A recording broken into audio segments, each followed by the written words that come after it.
Hi everyone, chemical kinetics पढ़ रहे थे हम लोग और इसमें से आज एक टॉपिक देखेंगे हम लोग methods of determining order of reaction.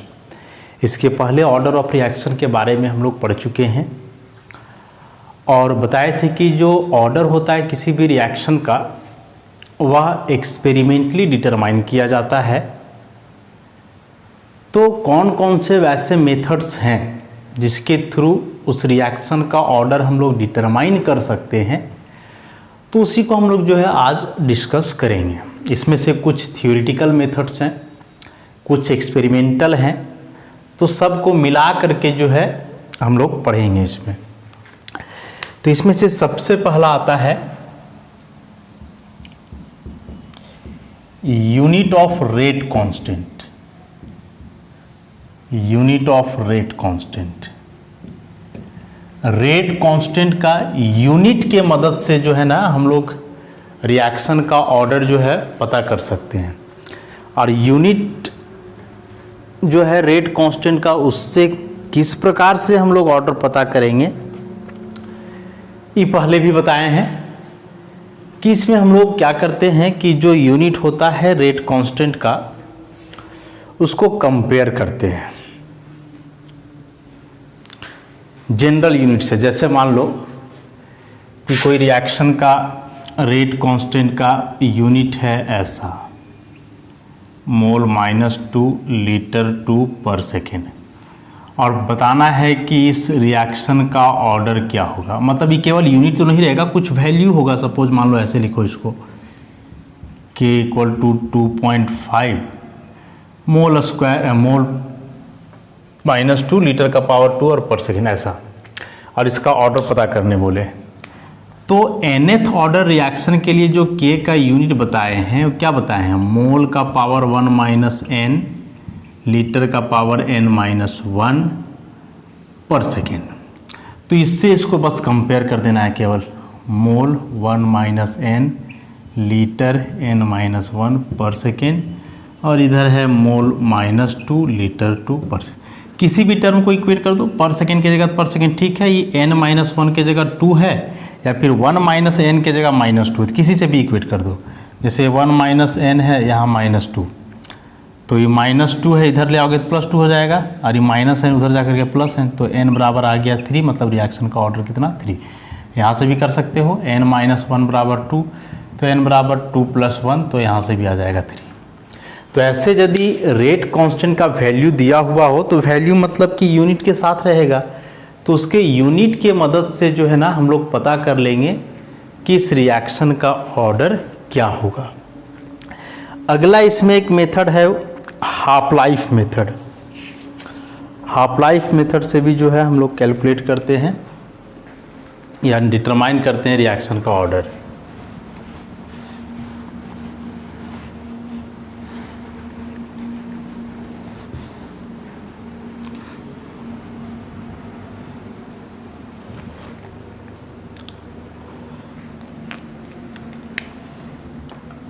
Half life method,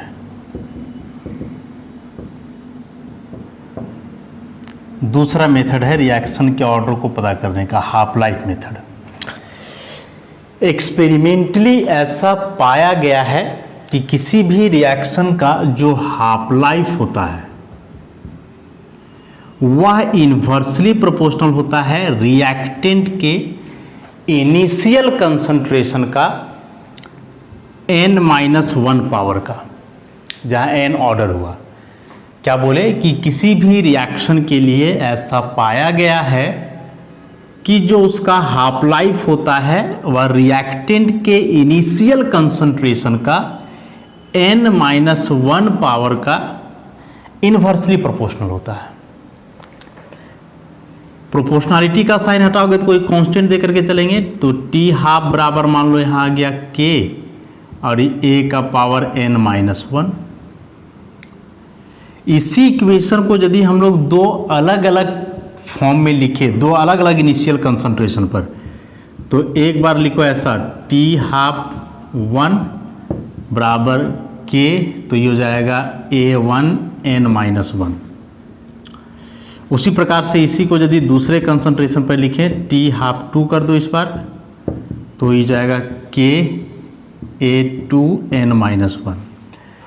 तो हाफ लाइफ जो है किसी रिएक्शन का, वो क्या बताए कि रिएक्टेंट का जो इनिशियल कंसंट्रेशन है उसके n-1 पावर का इन्वर्सली प्रोपोर्शनल होता है। और उसी को जो है ना हम लोग दो अलग अलग कंसंट्रेशन टर्म के लिए लिखे, इनिशियल कंसंट्रेशन के लिए ऐसा। अब क्या करो कि दोनों को डिवाइड कर दो, दोनों को डिवाइड कर दो। T12 बाय T12, तो इधर हो जाएगा K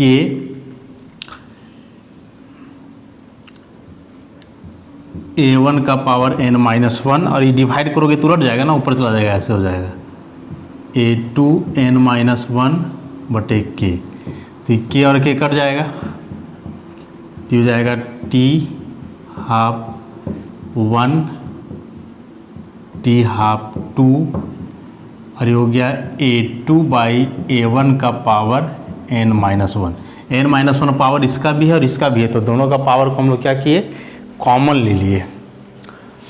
अब इसको जो है हम लोग सिंप्लीफाई कर सकते हैं, और कैसे सिंप्लीफाई करेंगे, तो इसमें क्या करो कि लॉग ले लो दोनों तरफ, taking log with base 10, log with base E लेंगे, फिर भी कट उसको जब काटो छाटोगे तो फिर log 10 के फॉर्म में कन्वर्ट हो जाएगा, कोई अंतर नहीं रहेगा बोथ साइड्स। तो ये हो जाएगा log T12 बटे T12, और ये हो जाएगा log A2 बटे A1 का पावर n-1। अभी फॉर्मूला हो गया ना log m/n का, तो log m/n का ही फॉर्मूला हो गया, तो क्या हम लोग जानते हैं उसमें log m minus log n, तो ऐसे ही इसको कन्वर्ट करते हैं।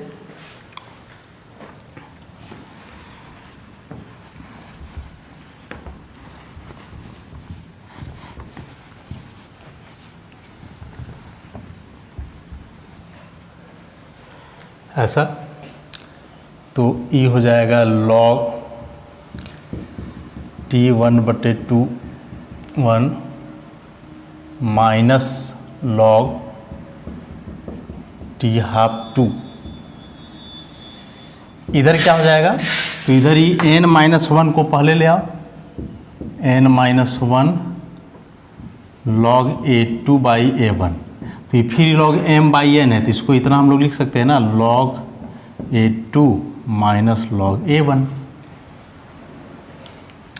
अभी n-1 बराबर लिखेंगे, तो ये पूरा टर्म n-1 के साथ हुआ क्या चीज़ में, मल्टीप्लाई में, इधर आकर के डिवाइड में, तो ये हो जाएगा log T12 minus log T12 divided by log A2 minus log A1। हम लोग को निकालना है n ना, ऑर्डर ऑफ रिएक्शन, तो n निकालोगे तो 1 देखो इधर माइनस में, उधर जाकर के प्लस में हो जाएगा, तो 1 plus log T12 minus log T12 by log A2 minus log A1। यही फॉर्मूला हो गया ऑर्डर निकालने का। मतलब रिएक्टेंट का दो अलग अलग इनिशियल कंसंट्रेशन को लेकर के यदि हाफ लाइफ दिया हुआ है, तो इस फॉर्मूला के मदद से हम लोग उस रिएक्शन का ऑर्डर पता कर सकते हैं। बहुत इंपॉर्टेंट मेथड है, एग्जाम में क्वेश्चन आएगा तो सिंपल सा आएगा, बस दो अलग अलग इनिशियल कंसंट्रेशन पे दिया हुआ रहेगा हाफ लाइफ का वैल्यू, तो उसको पुट करोगे तो वहाँ से ऑर्डर निकल जाएगा। हालांकि इस पर कोई न्यूमेरिकल हम लोग को अभी 12th लेवल में पढ़ना नहीं है, लेकिन मेथड जान रहे हैं तो उस हिसाब से इसको हम लोग कर लेंगे, और एग्ज़ाम में क्वेश्चन आएगा तो बस इसको सिंपली सॉल्व कर देना है। क्वेश्चन आएगा तो हम क्या बोले कि दो अलग अलग इनिशियल कंसंट्रेशन पे अलग अलग जो दो हाफ लाइफ्स होगा वो दिया हुआ रहेगा, तो उसके मदद से सब वैल्यू यहाँ पुट करोगे तो उसका क्या निकल जाएगा, ऑर्डर। तो ये फार्मूला को केवल समझना था मेन। और भी कई मेथड्स हैं, एक एक करके सारे मेथड्स को हम लोग देखेंगे। अगला एक मेथड इसमें है क्वांट ऑफ डिफरेंशियल मेथड।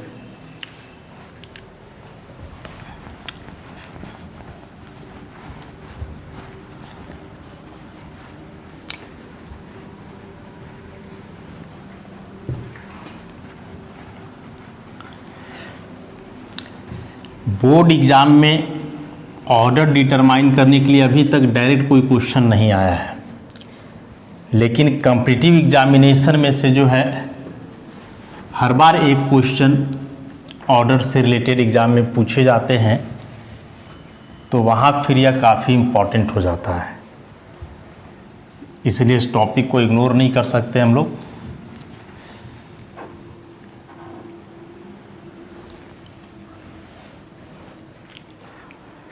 तो अगला मेथड हम लोग का हो जाएगा इसमें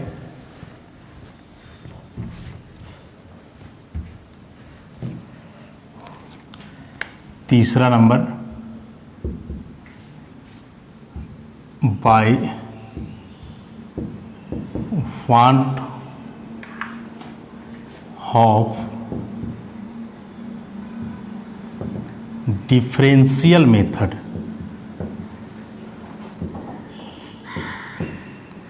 क्वांट ऑफ डिफरेंशियल मेथड। अभी क्वांट ऑफ डिफरेंशियल मेथड क्या बोलता है, कैसे इसमें ऑर्डर डिटरमाइन करते हैं। तो क्वांट ऑफ डिफरेंशियल मेथड के अनुसार बोल रहा है कि किसी भी रिएक्शन का जो रेट होता है वह जो रिएक्टेंट का कंसंट्रेशन है उसका nth पावर का डायरेक्टली प्रोपोर्शनल होता है। जैसे क्या करते हैं हम लोग, कोई रिएक्शन में रिएक्टेंट को बदलते हैं प्रोडक्ट में, तो यदि मान लें कि इसका कंसंट्रेशन है C, रिएक्टेंट का कंसंट्रेशन C, तो जो इसका रेट होगा वह डायरेक्टली प्रोपोर्शनल होगा इस कंसंट्रेशन टर्म के nth पावर का। अब n तो यहाँ कुछ भी हो सकता है, ये तो एक्सपेरिमेंट से आता है जो ऑर्डर हम लोग बोलते हैं। तो किसी भी रिएक्शन का रेट जो है रिएक्टेंट के जो कंसंट्रेशन, हमने कंसंट्रेशन टर्म, उसके nth पावर का डायरेक्टली प्रोपोर्शनल होता है। रेट को यदि हम लोग स्मॉल r से डिनोट करें, प्रोपोर्शनैलिटी का साइन हटा दें, कोई कांस्टेंट दे दें स्मॉल k, हो जाएगा c का पावर n। तो रेट का एक फॉर्मूला यहाँ से आ गया k c का पावर n, इसको मान लो इक्वेशन नंबर 1। अब इसी में यदि दोनों तरफ लॉग ले लें हम लोग, ऐसा taking log with base e मतलब ln पूरे में, तो हो जाएगा ln r बराबर ln k into C N. तो हो गया लॉग a इंटू बी, जिसका फॉर्मूला होता है log a plus log b, मतलब इसको ऐसे लिखेंगे ln k plus ln c का पावर n। और फिर हो गया लॉग a का पावर b, जिसको लिखते हैं b लॉग a, मतलब ऐसा ln k plus n ln c, और ये हो जाएगा ln r। इसी इक्वेशन को जरा सा रीअरेंज करके लिखें तो ln r बराबर n ln c plus ln k। तो एक इक्वेशन यहाँ से हम लोगों को मिलेगा। नंबर 2 यदि मान लिया जाए तो इस इक्वेशन को देखोगे तो यह एक स्ट्रेट लाइन का इक्वेशन हुआ, y बराबर mx प्लस सी, जहाँ स्लोप जो है n के बराबर हुआ, पॉजिटिव स्लोप है और इंटरसेप्ट नन जीरो है, मतलब जीरो के बराबर नहीं है। तो पॉजिटिव स्लोप और नन जीरो इंटरसेप्ट हो तो किस प्रकार का स्ट्रेट लाइन बनता है, एक्स एक्सिस पे है ln c मतलब कंसंट्रेशन का लॉग वाला वैल्यू, और y पे है रेट का लॉग वैल्यू। तो इसका ऐसा ग्राफ आएगा, और e जो पोर्शन यहाँ से यहाँ तक यही कहलाएगा इसका इंटरसेप्ट c, जो कि बराबर होगा ln k का, और ये लाइन का जो स्लोप होगा वही स्लोप जो है बराबर हो जाएगा किसका, n का, मतलब ऑर्डर ऑफ रिएक्शन का। तो एक तो हुआ कि ऐसे ग्राफिकली हम लोग पता कर लें इस मदद से कि यदि उस रिएक्शन में कंसंट्रेशन दिया हुआ हो और उसका वेरिएशन रेट के साथ किस प्रकार से है वो भी पता हो, मतलब रेट और कंसंट्रेशन, तो दोनों का लॉग वैल्यू लेंगे और उसके बीच ग्राफ प्लॉट करेंगे तो ऐसा ग्राफ आएगा। तो वाई को जहाँ टच करेगा वहाँ तक का पोर्शन कहलाएगा उसका इंटरसेप्ट, मतलब रेट कांस्टेंट का लॉग वैल्यू। और जो इस लाइन का स्लोप होगा, स्लोप जो एंगल tan थीटा के फॉर्म में हम लोग देखते हैं, वह स्लोप जो है बराबर हो जाएगा इस रिएक्शन के ऑर्डर का। तो एक तरीका ई हो गया निकालने का ऑर्डर, और भी तरीका है उसको हम लोग देखते हैं।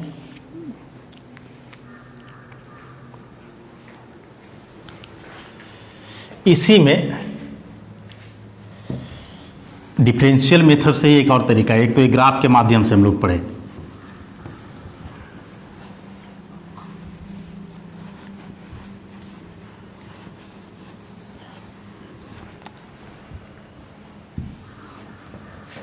एक यदि ऐसे इसको देखा जाए कि इसी को दो अलग अलग कंसंट्रेशन टर्म पे लिखें तो फिर R1 बराबर हो जाएगा K C1 का पावर n और R2 बराबर हो जाएगा K C2 का पावर n। माने दो अलग अलग कंसंट्रेशन पे इसका रेट लिखे हम लोग, दोनों को डिवाइड कर दो तो ये R1 बाई R2 इधर हो जाएगा K C1 का पावर n K C2 का पावर n।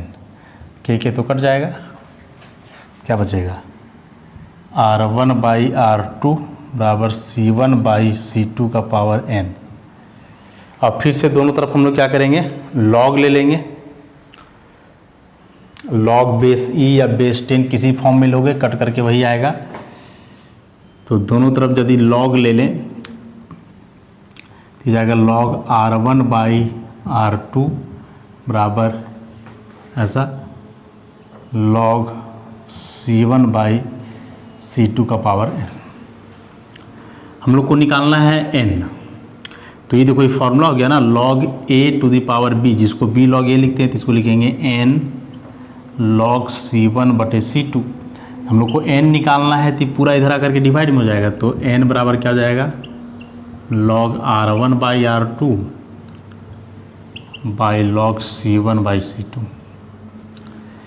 अब इसी को बढ़िया से लिख दो तो n बराबर हो जाएगा log R1, ये log m बाई n है, मतलब a बाई b, जिसको log a minus log b लिखते हैं, तो log R1 minus log R2 by log C1 minus log C2, और इसी फॉर्मूला से निकल जाएगा रिएक्शन का ऑर्डर, मतलब n।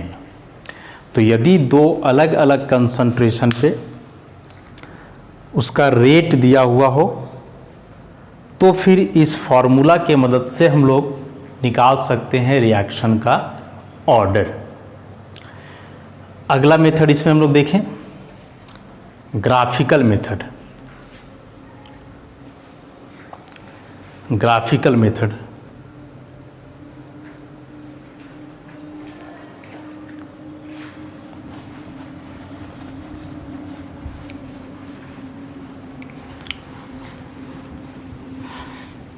कभी कदार जो है डायरेक्ट फॉर्मूला ही आ जाता है इससे कि डिफरेंशियल मेथड से ऑर्डर निकालने का क्या फॉर्मूला होता है। तो ये फॉर्मूला रहेगा, चाहे ऐसे दिया हुआ रहेगा, क्वेश्चन आया है ऐसा कॉम्पिटिटिव एग्जाम में, या फिर न्यूमेरिकल के फॉर्म में आ सकता है। तो न्यूमेरिकल वगैरह तो हम लोग देखेंगे आगे, बस अभी देख रहे हैं हम लोग कि फॉर्मूला क्या होता है डिटरमाइन करने का उस रिएक्शन का order.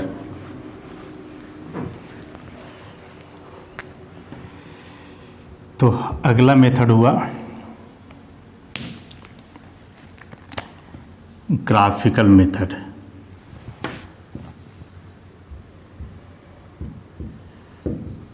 Graphical method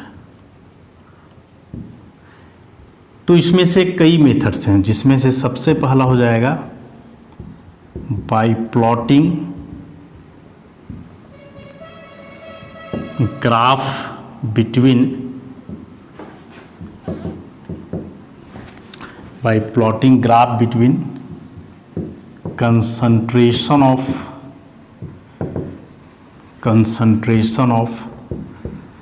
reactant and time.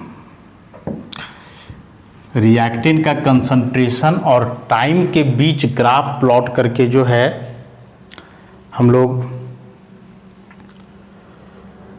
Reaction का ऑर्डर पता कर सकते हैं। तो इसमें से अलग अलग टाइप के ग्राफ आएंगे। यदि ग्राफ प्लॉट करोगे a माइनस एक्स बटे टी, इस a माइनस एक्स को हम लोग r लिख सकते हैं, concentration of reactant at time t। तो इस प्रकार का ग्राफ आएगा। इस प्रकार का ग्राफ मतलब नेगेटिव स्लोप के साथ। उसी प्रकार से यदि ग्राफ प्लॉट करोगे टाइम और लॉग आर मतलब इसको ऐसे भी लिख सकते हैं a माइनस एक्स, दोनों तरीके से बताए हैं पहले। तो x यहाँ कंसंट्रेशन ऑफ प्रोडक्ट है और a हुआ इनिशियल कंसंट्रेशन ऑफ रिएक्टेंट। तो इनिशियल कंसंट्रेशन ऑफ रिएक्टेंट में प्रोडक्ट का कंसंट्रेशन माइनस करोगे तो निकलेगा concentration of reactant at time t। पहले डिस्कस किए हैं इसको। तो यदि लॉग आर और टाइम के बीच ग्राफ प्लॉट करोगे और यदि इस तरह का ग्राफ आता है डाउनवर्ड स्लोपिंग, नेगेटिव स्लोप, तो E हो जाएगा फर्स्ट ऑर्डर रिएक्शन, और यदि ऐसे आया तो ये हो जाएगा जीरो ऑर्डर रिएक्शन। तो ग्राफ प्लॉट करना है कि जो रिएक्टेंट का कंसंट्रेशन है और टाइम, माने अलग अलग टाइम इंटरवल दिया रहेगा, अलग अलग उसका कंसंट्रेशन रहेगा रिएक्टेंट का। तो दोनों के बीच ग्राफ प्लॉट करने से यदि नेगेटिव स्लोप आया तो वह जीरो ऑर्डर है। और यदि हम लोग ग्राफ प्लॉट किए हैं log of concentration of reactant और टाइम के बीच, तब ऐसा नेगेटिव स्लोपिंग आया है तो फर्स्ट ऑर्डर। उसी प्रकार से यदि ग्राफ प्लॉट करोगे 1/a माइनस एक्स, या इसी को हम लोग लिखें 1/r ऐसा, और टाइम के बीच, और यदि ऐसा ग्राफ है positive slope with non zero intercept, में ग्राफ ऊपर की ओर जाएगा, पॉजिटिव स्लोप रहेगा, नॉन जीरो इंटरसेप्ट मतलब यहाँ टच करेगा, ओरिजिन से शुरू नहीं होगा, वाई एक्सिस को कहीं टच करेगा, तो ये कहलाएगा सेकेंड ऑर्डर रिएक्शन। और इसी में यदि ग्राफ ऐसे खींचते हो, एक ग्राफ और यदि इसमें हम लोग बनाएं ऐसा, इस प्रकार से यहाँ ले ले 1/, कंसंट्रेशन ऑफ रिएक्टेंट का स्क्वायर और टाइम, और तब यदि ऐसा ग्राफ है ऐसा, तो ये बतलाएगा फिर थर्ड ऑर्डर रिएक्शन को। देखो यहाँ से डायरेक्ट क्वेश्चन आना है, गारंटेड है। इसमें से कोई भी एक ग्राफ बना हुआ रहेगा, कोई भी एक ग्राफ, और कोई भी एक ग्राफ बना हुआ रहेगा और लिखा हुआ रहेगा। यहाँ जैसे लिखा हुआ रहेगा a माइनस एक्स और टाइम, बोलेगा कि इस रिएक्शन का ऑर्डर बताओ।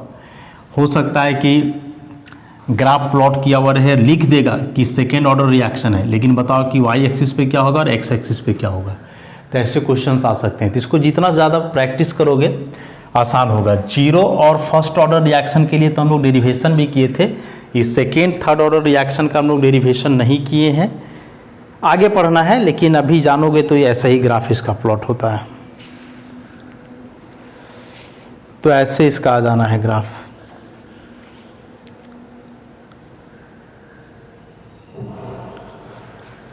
अगला इसमें एक तो हुआ रिएक्टेंट का कंसंट्रेशन और टाइम के बीच ग्राफ प्लॉट किए। अगला इसमें ग्राफ प्लॉट करेंगे हम लोग रेट ऑफ रिएक्शन और कंसंट्रेशन ऑफ रिएक्टेंट। किसके किसके बीच ग्राफ प्लॉट करेंगे? रेट ऑफ रिएक्शन और concentration of reactant. B number में rate versus concentration of reactant, ऐसा। तो इसमें भी अलग अलग केस है। मान लो कि यदि कोई जीरो ऑर्डर रिएक्शन है, तो हम लोग जीरो ऑर्डर रिएक्शन के लिए क्या जानते हैं कि जो रेट होता है dx/dt इसको हम लोग लिखते हैं K इंटू ए का पावर 0, मतलब कंसंट्रेशन पे तो डिपेंडेंट ही नहीं है। ए यहाँ पे रिएक्टेंट है। तो जब इसका ग्राफ प्लॉट करोगे रेट और कंसंट्रेशन ऑफ ए के बीच, तब इस पर तो डिपेंड ही नहीं कर रहा है ना, तो ऐसा ग्राफ आ जाएगा एक्स एक्सिस के पैरेलल। वैसे ही यदि मान लो कि फर्स्ट ऑर्डर रिएक्शन है, तो फर्स्ट ऑर्डर रिएक्शन में क्या हो जाएगा कि जो रेट है dx बाई dt, उसको हम लोग लिखेंगे k और a का पावर 1, तो इसको लिखो y, ये हो गया mx प्लस सी। तो इसका ग्राफ प्लॉट करोगे, देखो पॉजिटिव स्लोप है और c माने इंटरसेप्ट 0 है, तो 0 इंटरसेप्ट और पॉजिटिव स्लोप, तो कहाँ से ग्राफ होता है, ऐसे ओरिजिन से। तो यहाँ तुम्हारा हो गया रेट dx बाई dt और यहाँ कंसंट्रेशन हो गया a, तो ऐसा ग्राफ आएगा। उसी प्रकार से यदि सेकेंड ऑर्डर रिएक्शन है तो इसका इक्वेशन ऐसे लिखेंगे हम लोग, dx बाई dt बराबर k और कंसंट्रेशन ऑफ a का पावर 2 आ जाएगा यहाँ पे, 0 तो यहाँ भी रहना है, तो ये फिर से हो जाएगा y बराबर mx प्लस सी 0। और फिर से ग्राफ प्लॉट करोगे तो y पर तो वही रेट ही है dx बाई dt, x की जगह इस बार आ गया कंसंट्रेशन ऑफ a का स्क्वायर, ऐसा। फिर से पॉजिटिव स्लोप और 0 इंटरसेप्ट है, तो ऐसा ही ग्राफ आएगा। तो देखो दोनों ग्राफ सेम है नेचर, लेकिन यहाँ जो है एक्स एक्सिस पे कंसंट्रेशन ऑफ ए है, माने कंसंट्रेशन ऑफ रिएक्टेंट, और यहाँ रिएक्टेंट के कंसंट्रेशन का स्क्वायर है। उसी प्रकार से थर्ड ऑर्डर के लिए यदि निकालोगे, मान लो ऐसा, तो क्या हो जाएगा a का पावर 3, तो यहाँ ऐसा हो जाएगा। बाकी ग्राफ का नेचर तो सेम रहना है। तो ऐसे भी हम लोग ऑर्डर पता कर सकते हैं, कैसे, तो रेट और रिएक्टेंट के कंसंट्रेशन के बीच ग्राफ प्लॉट करके। एक ग्राफ इसमें और हम लोग प्लॉट कर सकते हैं, और वह ग्राफ है हाफ लाइफ और रिएक्टेंट का इनिशियल कंसंट्रेशन को प्लॉट करके। हाफ लाइफ और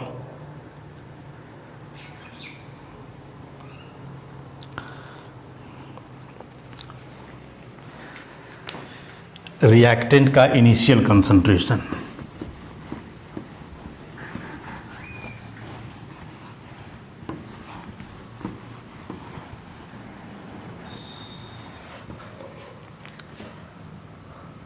सी नंबर में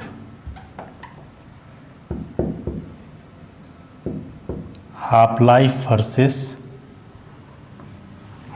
इसको बढ़िया से लिखे,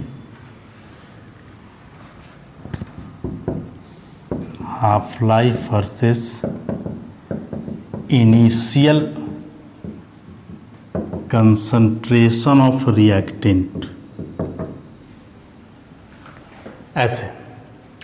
तो देखो अभी हम लोग पढ़े हैं पहले कि जो हाफ लाइफ होता है nth ऑर्डर रिएक्शन का, वह इन्वर्सली प्रोपोर्शनल होता है इनिशियल कंसंट्रेशन के n-1 पावर का। अब यदि तुम जीरो ऑर्डर रिएक्शन लिखोगे, तो जीरो ऑर्डर रिएक्शन मतलब n का वैल्यू पुट करो 0, तो क्या हो जाएगा, तो हो जाएगा t हाफ 1/a 0 का पावर 0-1, मतलब ये 1/a0 का पावर -1, तो ये ऊपर जाएगा तो a0 हो जाएगा पावर +1। मतलब ऐसा कि t half directly proportional to initial concentration of reactant. तो अब जब यहाँ ग्राफ प्लॉट करोगे इस तरह का, यहाँ ले लो इनिशियल कंसंट्रेशन ऑफ रिएक्टेंट, यहाँ ले लो हाफ लाइफ, और यदि ऐसा ग्राफ है तो ये बोलेंगे हम लोग कि जीरो ऑर्डर रिएक्शन है। इसी में यदि फर्स्ट ऑर्डर रिएक्शन लो, तो फर्स्ट ऑर्डर रिएक्शन मतलब n बराबर हो जाना है 1, तो n बराबर 1 पुट करो इसमें, तो क्या हो जाएगा, t हाफ प्रोपोर्शनल 1/a0 का पावर 1-1, तो जाएगा 1/a0 का पावर 0, और किसी भी टर्म का पावर 0 मतलब वो 1 के बराबर हो जाता है। 1 के बराबर जा रहा मतलब ऐसे हो गया कि t हाफ प्रोपोर्शनल 1 मतलब इसको ऐसे समझो a0 का पावर 0, मतलब इस बार रिएक्टेंट के इनिशियल कंसंट्रेशन पे हाफ लाइफ डिपेंड नहीं कर रहा है। तो इस बार यदि ग्राफ खींचोगे, यहाँ इनिशियल कंसंट्रेशन और यहाँ हाफ लाइफ लोगे, तो ऐसा पैरेलल ग्राफ आ जाएगा इसका। और ये पैरेलल ग्राफ आने का मतलब हुआ कि फर्स्ट ऑर्डर रिएक्शन का जो हाफ लाइफ होता है वह उसके रिएक्टेंट के इनिशियल कंसंट्रेशन पर डिपेंड नहीं करता है। इसका मतलब यही हुआ। और सेम वे में यदि सेकेंड ऑर्डर और थर्ड ऑर्डर का निकालोगे तो ऐसा ही बनेगा। मान लो सेकेंड ऑर्डर का निकालो, सेकेंड ऑर्डर तो n बराबर 2, तो ये हो जाएगा 2 - 1, तो ये जाएगा 1। मतलब इस बार जो है ये प्रोपोर्शनल हुआ 1/a0, तो यहाँ हम लोग ले लेंगे 1/a0 और फिर ऐसा ग्राफ है, मतलब सेकेंड ऑर्डर हुआ। वैसे ही थर्ड ऑर्डर के लिए निकालोगे तो इसमें पुट करो n बराबर 3, तो ये जाएगा 3 - 1, तो ये जाएगा a0² ऐसे, तो यहाँ फिर a0² हो जाएगा। और फिर ग्राफ प्लॉट करोगे तो स्ट्रेट लाइन आए, मतलब ये हो गया। कहने का मतलब इससे जो क्वेश्चन आना है एग्जाम में वह सिंपली ग्राफ से ही आएगा। और बताया कि केमिकल काइनेटिक्स में ग्राफ बहुत मायने रखता है। इतने सारे ग्राफ्स हम लोग पढ़े, किसी के बीच भी क्वेश्चन आ जा सकता है। हो सकता है कि यही प्लॉट दिया हुआ है t½ 1/a0² और पूछे कि रिएक्शन का ऑर्डर बदलाओ, तो वहाँ फिर थोड़ा सोचना पड़ेगा और दिमाग लगाना पड़ेगा कि क्या इस रिएक्शन का ऑर्डर हो सकता है। तो ऐसे टोटल 4 मेथड्स हम लोग देखे और इसमें से सबसे इम्पॉर्टेंट हुआ यही ग्राफिकल मेथड। केमिकल काइनेटिक्स से ग्राफ का क्वेश्चन आता है, कोई भी एग्जामिनेशन हो, तो इस ग्राफिकल मेथड को अच्छे से समझोगे। हालांकि इंपॉर्टेंट सब है, लेकिन सब में सबसे ज़्यादा इंपॉर्टेंट जो है यह ग्राफिकल मेथड ही है। कुछ मेथड्स और हैं जिसको हम लोग नेक्स्ट क्लास में डिस्कस करेंगे। आज के लिए इतना ही, धन्यवाद।